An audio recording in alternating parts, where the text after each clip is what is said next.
battle different than the one you had, say, 3 years ago, 7 years ago, or do you think it's all the same in your mind? No, I think it's different in that, back then we had Cole and Chad, who were a little bit more veteran guys, and then Deshaun was kind of the new guy coming in the mix that year. So it seemed like there was one other one I'm forgetting. I guess, Boyd and no, Taj was gone. I think it was just those. Those were the main three. Oh, you're talking about 2014. Those were the main three. As far as that's the last time we had a quarterback battle, and I think that Deshaun physically was a little behind, kind of like mentally he was kind of like Hunter, and lots of process, got a lot of installation coming, and then Chad was man, really, really talented, and he had already played. He had had a red shirt. He'd had a red shirt freshman year, and obviously that didn't work out the way we all wanted it to, but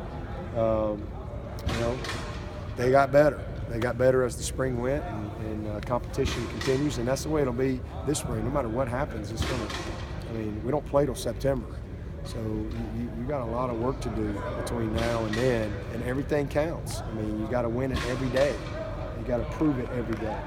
Last year you praised this team for their leadership ability, and you said they didn't have any accountability runs. What kind of characteristics are emerging? I know it's early with this particular team that you're seeing. Yeah, well, a lot of experience. The retention has been amazing. A lot of guys back that have been around and have played, and that has shown in the first few days. But we're only on the field like 7 weeks ago or so it hasn't been that long.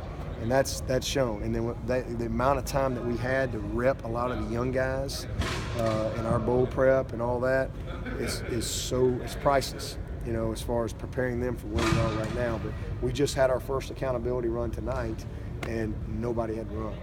And so, that last year's the first time I've ever had that. I've always had at least one of the teams that have had to run some gassers.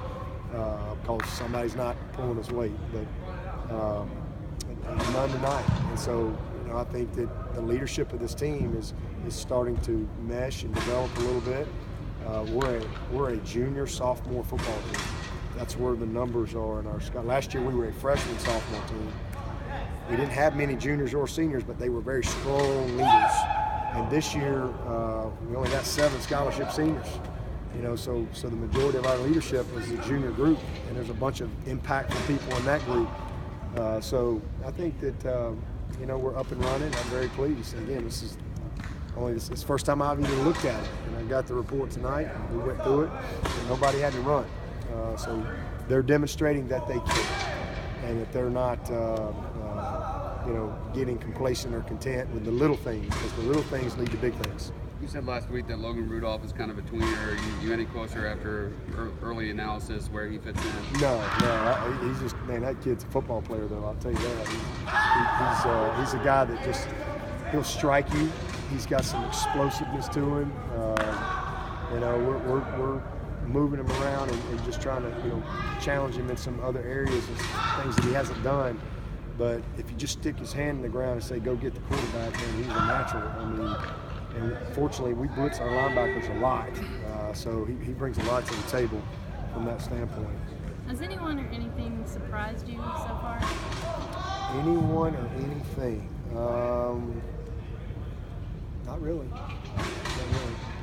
You said that you were really excited about this linebacker group. Are you just as excited after watching them? I am. It's a deep group, and I like Brent's. I like how he's kind of managing them right now, because he's putting them all over the place. We're even taking Kendall. Kendall's playing Will. He's playing Mike. He's playing Will. We got Chad and Trey. We're moving them all over. We got JD and Judah.